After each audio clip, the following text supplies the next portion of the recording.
the politicization of those institutions. We've seen them be weaponized against Americans. I can tell you one of my jobs as president will be to end the weaponization of these agencies. One of the reasons why we need to fire Joe Biden and Merrick Garland is because we too often see the weaponization of the Department of Justice. Republican candidates reacting to the news that the former president is the target of a grand jury investigation about January 6th. It came out first on Trump Truth Social, the social media site. So now, former president writes, Joe Biden's Attorney General Merrick Garland, who I turned down for the United States Supreme Court, in retrospect, based on his corrupt and unethical actions, a very wise decision, together with Joe Biden's Department of Injustice, have effectively issued a third indictment and arrest of Joe Biden's #1 political opponent, who is largely dominating him in the race for the presidency. With that, let's bring in our panel. Former White House Press Secretary Ari Fleischer, Leslie Democratic strategist, and Josh Holmes, co-host of the Ruthless podcast, former chief of staff for Senator Mitch McConnell. Josh, what do you make of this? Obviously, the MO here, and we talked to Jonathan Turley earlier, is once one of these target letters goes out, it's a number of days, and then an arrest and an indictment comes. Yeah, I mean, he's become pretty adept at rolling out his own potential indictments. We've seen 3 now here in the last 3 months. Look, I think because of the subject matter itself, because we're dealing with January 6th, and because we're dealing with post-election 2020, inherently a political, inherently a partisan topic, I don't expect, politically speaking, that this is going to be harmful to him at all in the context of a Republican primary. The problem Republicans have is what makes him stronger in that primary also makes him a lot weaker in the context of a general election, in fact, somewhat unviable to a center of the electorate. That's the problem that they've got here, wholly setting aside the substance of whatever might come out with a potential indictment. Here's Representative Goldman and the House Speaker McCarthy. The Special Counsel has clearly done an incredibly exhaustive investigation into Donald Trump's efforts to overturn the 2020 election. And this appears to be the culmination of it, and I expect Donald Trump to be indicted in the near future.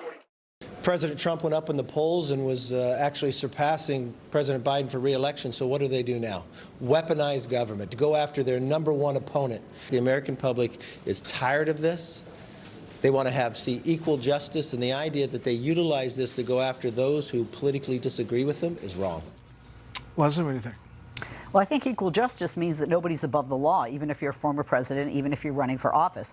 I think if this was political, they wouldn't be doing it because it is helping him. I mean, every single time there's an indictment, and there may be #3. I mean, the Justice Department is clearly covering their bases, but it would seem that that would come down. You know, but can you ignore that you ask a former sitting vice president to send the votes back to the states on January 6th? Can you ignore that you tried to strong arm and coerce people in those states? And can you ignore that you tried to weaponize the Department of Justice and FBI, trying to get people on your team, if you will, to go down this rabbit hole of belief with Donald Trump? It has helped him politically, and if Democrats and the Department of Justice and everybody want him to be the candidate, well, they wouldn't do it either. So I don't believe it's political. But I heard the conspiracy theory out there that Democrats are doing this to fire him up in the GOP primary and then face him in the general election. I heard that the moon's made of cheese. There you go. Okay. Ari, listen, the latest poll out of New Hampshire is a Granite State poll. Donald Trump at 37, Ron DeSantis at 23, Tim Scott 8%, Chris Christie at 6%, Doug Burgum at 6% in New Hampshire, that latest poll. And it's one that we look at. This all doesn't seem to affect the former president, will it? Well, it fortifies the president, and that's the issue here. In a primary, politically speaking, it fortifies him. And that's because of Republicans' suspicions about Joe Biden and about the use of government. But I want to focus on the substance of this, because if genuinely believing that an election was stolen is a crime, then half the Democratic Party needs to go to jail. Senator Cory Booker of New Jersey, Senator Sherwood Brown of Ohio said that Stacey Abrams' gubernatorial election was stolen from her. The Democratic House leader, Hakeem Jeffries, said about the 2016 election that it was illegitimate, rigged, a hoax. He called for an investigation because Russia placed Donald Trump into the White House. So Donald Trump genuinely believes this election was stolen. I don't think it was stolen. But is it a crime to genuinely believe that? That's why I want to see what the terms of the indictment are, because this sure feels on thin ice to me. Meantime, reaction still from the statement by Congresswoman Jayapal about Israel being a racist state. Take a listen. My House Republican colleagues and I look forward to hearing from President Herzog and continuing our strong work advocating for Israel and its people. This is in stark contrast to the vile anti-Semitic comments you hear coming out from some of the prominent leaders within the Democrat caucus. We're going to be sending a message to the world that the United States will unashamedly always stand with Israel. The House just voted to say that Israel is not a racist nation. It was 412 to 9. And familiar names: Ocasio-Cortez, Omar, Presley, Ramirez, Tlaib, among the 9. Josh, what about this as the president welcomes the Israeli president to the White House? Well, this is an ongoing problem the Democratic Party has had with the far left, and in particular the Squad, the names that you just mentioned. This has come up a lot. I mean, this is not sort of a new thing. This comes up once every 6 months or so since these people have been in Congress, and always there's either some kind of an apology or some kind of a resolution, and yet we never get to the point where, no, they actually just mean what they say here. That is problematic for Democratic leadership as they continue to try to vie for a constituency that's been very important to them over the years, but increasingly the left wing of their party is making that not possible. Yeah, Republicans also reacting to the president today with the Israeli president, not with a lot of energy. Take a listen. We brought Israelis and Palestinians together at a political level, and Akwa and all Shram. Anyway, a lot of reaction to that, Leslie, today. He did talk to the Israeli Prime Minister, Benjamin Netanyahu, yesterday. Does this hurt the Biden administration's relationship with Israel? Already Absolutely rocky? not. I mean, let's have reality. I spent time in Israel, and they need the United States. I mean, financially, they do. We need Israel to a degree. I mean, you know, where they are situated in the Middle East, you know, just for geography. That relationship, I don't think anybody saying anything or doing anything is going to change that. You know, being anti-Semitic is wrong. Being anti-Muslim is wrong, Islamophobic. What Jayapal said, I thought, was wrong. There is a way to express what's happening to your family. There is a way to practice your free speech, your First Amendment, and to stand up for your constituency. She has a lot of Muslims in her constituency. And you know, that isn't necessarily the way to do it, but I don't think it hurts our relationship with Israel. I think it's for a second you get people looking at Democrats going, you got to do something about them, you know. All right, panel, stand by. We weren't allowed to ask questions about Dad. We weren't allowed to ask about the big guy. We weren't allowed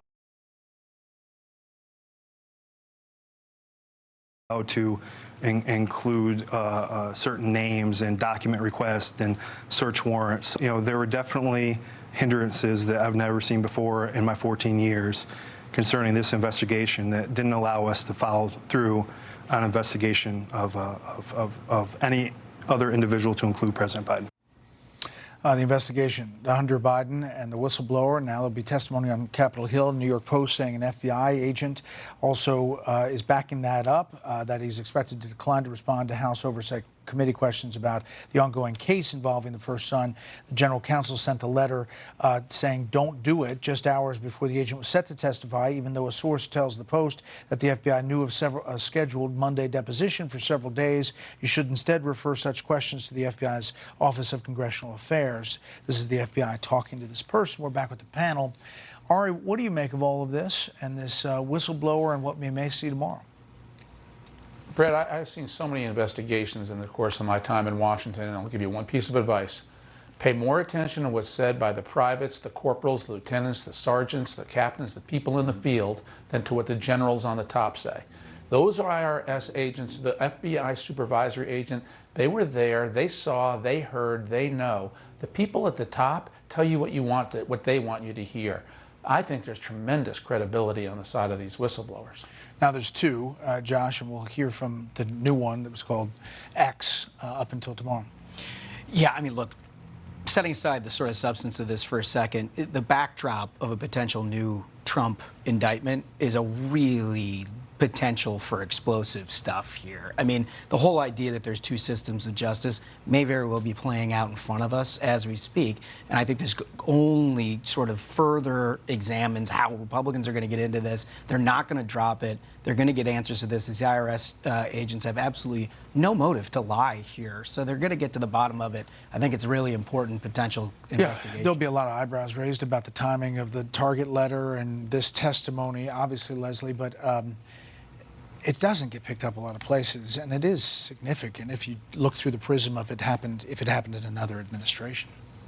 I would agree there is significance by the first whistleblower. The second whistleblower, the thing I have a problem with is you can only corroborate so much when you weren't present at a meeting October 22nd, because the claim is that, you know, Weiss said this, and Weiss goes, no, I didn't say that. And X can't really, you know, back up what was said or wasn't said because he wasn't there, he wasn't in the room. So although it's important, it's significant, I don't see it as the smoking gun. And to your point about Republicans aren't going to let it go, I think they're not, and I think that will hurt them politically. We shall see. Panel, thank you very much.